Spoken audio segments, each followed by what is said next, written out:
Shavuot Tov, donc nous rentrons dans la paracha de Nassau. Ce Shabbat, nous avons béni le mois de Sivan, puisque nous sommes à quelques jours, à une dizaine de jours de la fête de Shavuot. Et j'aimerais dans un premier temps, bien évidemment, comme beaucoup de membres de notre communauté, réagir à ce qui s'est passé aujourd'hui au musée juif de Bruxelles et pousser un coup de gueule, puisque non seulement on peut tuer 3 personnes, voire un quatrième qui est dans un état critique, excusez-moi, je n'ai pas les noms, pour pouvoir dédier de corps à leur mémoire. Mais on peut donc tuer des juifs avec, de la même manière, un peu dans le même mode opératoire que Mohamed Merah, mais les partis d'extrême droite peuvent justifier de par leur attitude, et c'est pour ça que je pense que demain, le 25 mai, nous devons tous nous mobiliser pour aller voter aux élections européennes, bien que ce soit des élections moins importantes que d'autres, mais se mobiliser contre la montée de ces partis-là, qui sont d'une certaine manière et quand même très dangereux pour notre communauté, pour toutes les communautés qui sont minoritaires, et bien évidemment ne pas s'en foutre de ce genre de parti, parce que c'est quand même l'avenir de notre communauté, d'autres communautés, qui est en jeu dans ce cadre-là. J'aimerais donc dédier le cours à la mémoire d'un tzaddik d'origine tunisienne, grand rabbin de Gabès pendant longtemps, qui a disparu fin des années 50. C'est Rabbi Chaim Khouri ben Rabbi Avraham Zaken, qui est très connu dans les communautés tunisiennes. Donc c'est ce soir, 25 Iyar, le jour de la Hidoula. Donc Yehi Zecho Baruch, que son souvenir soit signe de bénédiction et qui nous protège du Olam Haemet, du monde de la vérité, du Gan Eden, qui protège sa communauté qui en a bien besoin. Aussi dédié le cours à la mémoire de Maxime Makhlouf Ben El-Gali, dont j'ai connu sa famille, qui est originaire de Mostaganem, et dont des souvenirs familiales et des souvenirs de la communauté d'Algérie sont ressortis dans cette semaine. C'est demain dimanche, donc aujourd'hui, les Shiva, c'est le 7e jour de sa disparition. Qu'Akadosh Baruch Hu donne beaucoup de force et de courage à son épouse et ses enfants. Deuxième personne duquel je voudrais rappeler la mémoire, c'est Reuven Ben Yaakov Cohen, qui nous a quittés aussi cette semaine, et dont ça sera dans les 2-3 prochains jours des Shiva. Et je terminerai par Victoria Badregina, une dame que j'ai enterrée hier. J'ai procédé à l'inhumation veille de Shabbat par Parashat Bamidbar, et donc que sa mémoire soit qu'elle soit élevée, qu'elle ait la liyat aneshama. Et je continuerai par des guérisons. Je commencerai par mon père, David Ben Rachel, qui nous cause un peu de soucis, qui est très très fatigué. J'aimerais qu'on soit tous, que vous vous mobilisiez tous pour demander une bracha pour sa refoua, qu'Akadosh Baruch Hu lui prolonge la vie. Mon ami Eliaou Ben Rivka, que j'ai vu hier à l'hôpital, qui est quand même très très fatigué, et j'espère qu'Akadosh Baruch Hu lui donnera beaucoup de force, de courage dans ces moments difficiles.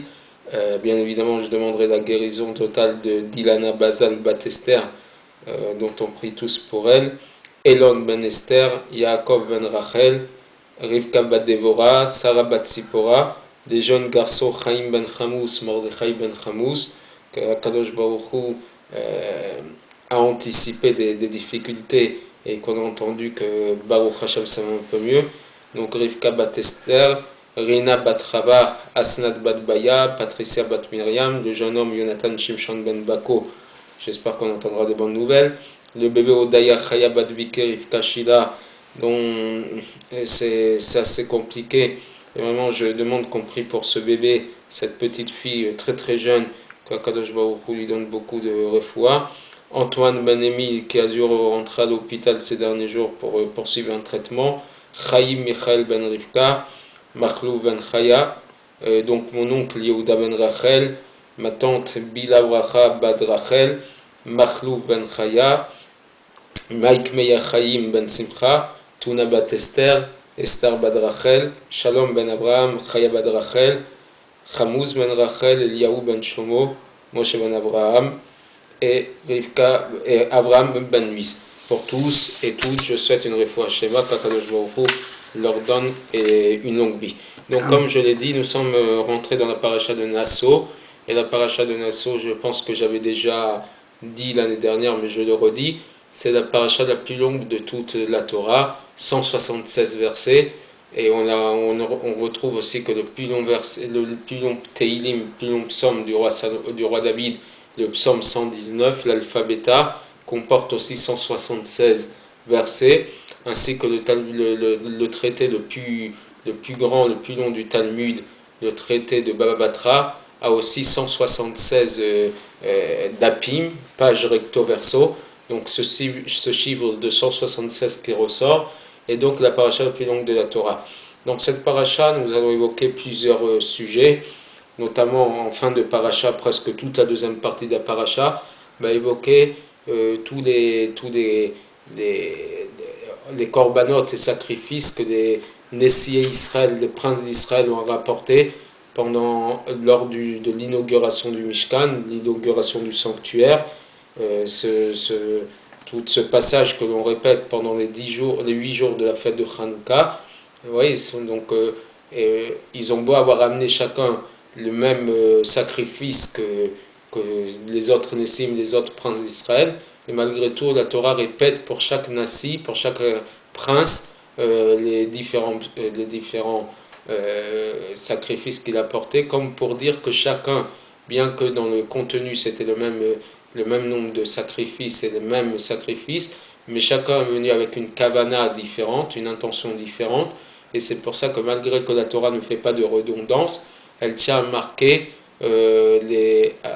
pour chacun individuellement les sacrifices qu'il a portés, en commençant par le prince de Yehuda qui est Narshon ben Aminadab, bien que ce ne soit pas l'aîné des tribus d'Israël, mais étant donné que c'est celui qui au moment de la traversée de la mer Rouge a été le premier à prendre le risque de traverser, alors que même Moshe Rabbeinu, Aaron HaKohen, les plus grands, ne savaient pas quoi faire avec la mer devant eux et les Égyptiens derrière eux, il a eu confiance d'une manière absolue dans la parole d'Akadosh Baruch Hu. Il est rentré dans l'eau alors que l'eau lui arrivait presque jusqu'au nez, comme le Midrash le raconte. Et donc, pour la récompense qui lui a été donnée, c'est que c'était le premier à inaugurer Chanoukat Mishkan, l'inauguration du sanctuaire. Donc, un juif qui fait Messirut Nefesh, qui est prêt à donner sa vie pour Akadosh Baruch Hu, est toujours récompensé. Et même malgré les antisémites d'aujourd'hui qui essayent de nous faire du mal, et je dirais que certains membres de notre communauté participent de par leur attitude, de par leur paranoïa et toutes sortes à rentrer dans leur jeu, nous sommes au-dessus de ça, et notre réponse à nous, ce n'est pas la même réponse que la leur. Nous réagissons avec notre force, qui est la force de la Torah, et cette force nous suffit amplement. Nous n'avons pas besoin de rentrer dans des conditions, dans des considérations qui ne nous ressemblent absolument pas. Et donc ça, c'est la deuxième partie de la paracha. Mais dans la première partie, nous allons évoquer un thème qui est particulièrement dur, c'est le thème de la Isha Sota, la femme qui va être soupçonnée d'adultère. Et donc, il va y avoir toute une procédure où on va prendre toutes sortes de mixtures qu'on va faire avaler à cette femme. Et les textes nous disent, les Midrashim et la Halacha nous dit que si c'était une femme qui a été soupçonnée légitimement et qu'elle s'est vraiment isolée, qu'elle a vraiment trompé son mari, son corps va exploser, sa hanche va enfler et elle va mourir dans d'atroces souffrances parce qu'elle n'a pas le droit évidemment de tromper son mari, elle n'a pas le droit de commettre l'adultère avec quelqu'un avec qui elle n'est pas mariée. Et si par contre que c'est le contraire et qu'elle n'a absolument pas fauté, la bénédiction va lui venir sur la tête. Si elle avait des difficultés pour accoucher, elle va avoir des grandes facilités, elle va accoucher dans la facilité. Si elle avait des enfants laids, elle va donner naissance à des enfants de très grande beauté, etc., puisque soupçonnée pour rien, et elle va être récompensée de cette manière différente. Mais lorsqu'on traite de cette paracha, donc voici que le mari doit la prévenir et lui dire Altisteri mishploni, ne t'isole pas avec telle personne. Donc on parle d'une femme qui a cet enseignement, cette instruction de son mari. Et finalement, si on élargit un peu le propos, on sait que l'homme et la femme symbolisent le rapport qu'il y a entre Akadosh Baruch Hu, qui est représenté comme un homme, et l'homme Israël, le peuple d'Israël, la communauté d'Israël, qui elle est représentée par la femme. Donc on peut retrouver ce rapport de sota, donc de femme accusée d'adultère, dans les rapports qui existent entre Dieu et Israël. De la même manière que l'homme met en garde et jalouse sa femme, même Akadosh Baruch Hu a une certaine jalousie sur le Ham Israël, sur la communauté d'Israël, et il prévient tout juif d'une Belachon Yachid individuellement, Lo yelecha Elohim acherim al panai, tu n'auras pas d'autre Dieu que moi. Ne t'isole pas avec un autre Dieu, avec quelque chose, avec de l'idolâtrie, quelque chose qui n'est pas Kadosh Baruch Hu. Véritablement comme l'instruction, comme la prévention que l'homme fait à sa femme. Et d'ailleurs, j'ai vu dans un Midrash Parashat Naso quelque chose de très intéressant, où il nous rapporte les propos des Chachamim qui dit que dans les 10 commandements, donc ce rapport, c'est dans le même rapport, qu'une femme qui serait sota, quelque part, mettrait en cause les 10 commandements. Et le Midrash se pose la question, il dit 9 commandements sur 10, on peut retrouver cette idée-là de s'isoler et de tromper à Kadosh Baruch Hu. Mais dans un des 10 commandements, qui est celui du respect du Shabbat, quel rapport où est-ce que dans la mitzvah de respect du Shabbat, on retrouve cette histoire de sota? Et il répond que finalement, imaginons qu'une femme de Cohen s'est donc isolée avec quelqu'un qui n'est pas son mari, d'accord? Et que donc, parce que son fils est Cohen, le Cohen a le droit de servir le jour de Shabbat, mais si cet enfant est issu d'adultère, donc finalement ce n'est plus un Cohen, et tous les interdits qu'on avait le droit de transgresser dans le temple, parce que les seuls endroits où on a le droit de transgresser le Shabbat, c'est dans le Beth Amikdash, on a le droit d'allumer, c'était la réalité qu'on allumait le feu pour les korbanot le Shabbat, et tous les différents services que l'on faisait le Shabbat au temple, qui est donc le seul endroit où on a le droit de transgresser Shabbat, et si finalement il est né d'un adultère et qui finalement il n'est pas Cohen, il va se retrouver transgresser le Shabbat alors qu'il n'a aucun droit. Et donc finalement, même dans la mitzvah de respect de Shabbat, on peut retrouver ce risque que la Isha Sota, la femme adultérine, va commettre par le biais de son fils, la transgression du Shabbat. Mais finalement, cette interdiction n'est pas très claire. Comment peut-on s'isoler d'Akadosh Baruch Hu, en sachant qu'Akadosh Baruch Hu, il n'y a aucun endroit sur terre où l'homme peut s'isoler d'Akadosh Baruch Hu, même dans un endroit le plus caché, même Bechadre Chadarim, enfermé dans une chambre, enfermé à double tour, on peut s'isoler des hommes, mais s'isoler de Dieu, c'est impossible. Donc comment peut-on imaginer que l'homme puisse croire s'isoler d'Akadosh Baruch Hu, alors que il n'y a aucun endroit qui est caché d'Akadosh Baruch Hu. Donc comment arriver à une situation de se cacher devant Dieu? Alors la première possibilité, c'est lorsque le juif est balgava, est orgueilleux, et à ce moment-là, de par son orgueil, Akadosh Baruch Hu lui dit un anivaou yacholim ladur bikfifachad, nous ne pouvons pas habiter sous le même toit. Donc de par son orgueil, il s'isole d'Akadosh Baruch Hu. Et c'est ainsi que le Baal Shem Tov Akadosh traduit et explique ce verset. Im misaterish bamistarim bani lo arenu. Il est possible qu'un homme se cache et moi Dieu ne le verrai pas. On le traduit normalement d'une manière par un étonnement, point d'interrogation. Est-ce qu'un homme peut se cacher et que moi je ne le verrai pas? Et le Baal Shem Tov le traduit différemment. Il est possible qu'un homme se cache et que moi, Hachem, je n'ai pas envie de le voir. Qui c'est? C'est cet orgueilleux. Akadosh Baruch Hu ne peut pas vivre avec un orgueilleux, et donc dans sa situation à lui, il peut se cacher de Dieu et qu'Akadosh Baruch Hu ne le voit pas. Pas parce qu'il ne peut pas le voir, mais parce qu'il ne veut pas le voir, il ne veut pas habiter avec lui. Donc le premier, c'est l'orgueilleux. Et comment fait-on dans une telle situation? On va voir ça par les lois de la Sota. Le Talmud de Jérusalem nous dit, imaginons qu'un homme a pardonné sa femme, il s'est dit, je ne veux pas avoir, je ne vois pas, je me cache de cette situation, et donc même si ma femme s'est isolée et m'a trompé avec un autre homme, je lui pardonne. Et la halakha nous dit, Kol zman shelo nimcheka Megillah, tant que la Megillah, donc le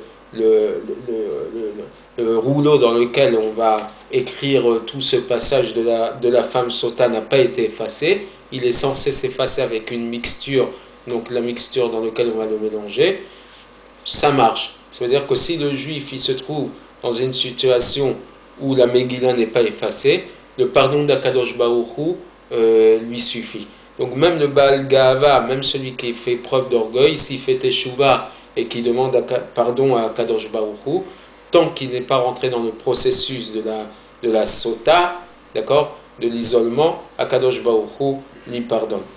Et c'est donc, et finalement, si on réfléchit dans cet état d'effacement, on va comprendre comment il est possible d'assurer qu'elle ne soit pas effacée. La mechika, donc l'effacement, efface les lettres du parchemin. D'accord? Que c'est ça, effacer, on prend une gomme pour effacer. Et c'est comme ça qu'il dévoile que finalement, dès le départ, les lettres et la Megillah sont deux choses complètement séparées. Il y a l'encre et le parchemin, et donc l'encre peut s'effacer du parchemin. Si ça ne constituait qu'une seule chose, comme par exemple les lettres des 10 commandements qui étaient gravées à l'intérieur de la pierre, on ne pourrait pas l'effacer du tout, ce n'est pas effaçable. Par contre, des lettres gravées, à ce moment-là, des lettres gravées constituent une seule metsiout, une seule réalité, une seule existence avec la pierre, et c'est pour ça qu'il est impossible de les effacer et de les séparer de la pierre. Akadosh Baruch Hu n'a pas décidé de prendre une pierre dans laquelle on va graver pour la femme sota. Il a explicitement choisi une Megillah, donc un rouleau à base de parchemin, pour justement pouvoir effacer, pour justement permettre à l'homme de pouvoir se rattacher à Akadosh Baruch Hu. Et c'est donc finalement la solution. Ce n'est pas comme des lettres écrites qu'il est possible de les séparer du parchemin. Elles sont comme des lettres gravées qui deviennent une seule chose avec la pierre. C'est-à-dire que le lien que l'homme a avec la Torah, elle doit se faire d'une manière complètement intégrée, jusqu'à qu'il est impossible d'effacer de l'homme les lettres de la Torah. Dans une telle situation, même si pénètre à l'intérieur de l'homme un sentiment d'orgueil, l'effacement d'Akadosh Baruch Hu, qui est lui Rab l'histoire, celui qui a une grande capacité à pardonner, va lui permettre d'effacer justement ce sentiment de Gava. Mais si la Megillah s'est effacée, ça veut dire que si la Torah et le juif deviennent deux choses complètement séparées, complètement différentes l'une de l'autre, finalement, dans une telle situation, c'est la Gava, l'orgueil, qui sépare complètement le juif d'Akadosh Baruch Hu. Et à ce moment-là, il faut se comporter comme la sota, qui a amené une mesure d'orge, machal bema, une nourriture animale. Il doit ressentir que finalement, il est comme un animal qui n'a pas de conscience, qui n'a pas de réflexion, qui est complètement sous domination de l'homme, et réveiller dans son âme une annulation complète devant Akadosh Baruch Hu. Et à ce moment-là, la fameuse maxime, le fameux proverbe qui dit Bimkom shebale tshuva omdim en tzadikim gemolim yecholim lamot sham, là où il y a des balei tshuva, même le plus grand des tzadikim ne peut pas se tenir là-bas, parce qu'il a connu l'autre côté de la barrière, le côté du mal, le côté où il a pu se détourner d'Akadosh Baruch Hu, et lorsqu'il a décidé de revenir vers Akadosh Baruch Hu, il est à un niveau supérieur à l'état du tzaddik, du juste le plus parfait. Et finalement, donc j'espère qu'on saura tous faire Teshuvah, et comme je l'ai dit ce matin à la synagogue, nous sommes à 10 jours de la fête de Shavuot, puisque nous avons béni le mois de jeûne, et que Shabbat, et que mardi soir 2 juin, nous rentrons dans la fête de Shavuot, nous avons 10 jours. 10 jours, c'est peu et beaucoup à la fois. Donc nous avons la possibilité de revenir vers Akadosh Baruch Hu, d'être vraiment des bons garants de ce cadeau unique qu'Akadosh Baruch Hu a fait à la création, le don de la Torah, à la fête de Shavuot. Donc c'est une période où nous devons revenir vers Akadosh Baruch Hu, nous devons un peu nous séparer de tous les plaisirs de ce monde et savoir nous rattacher avec Akadosh Baruch Hu. Et j'espère que grâce à ça, nous passerons la fête de Shavuot non pas en galoute, en exil, en France ou ailleurs dans le monde, mais dans le troisième Beth Amikdash, le troisième temple reconstruit très très rapidement et dans la plus grande des joies. Shavuot Tov, et dans quelques instants pour l'histoire de la semaine.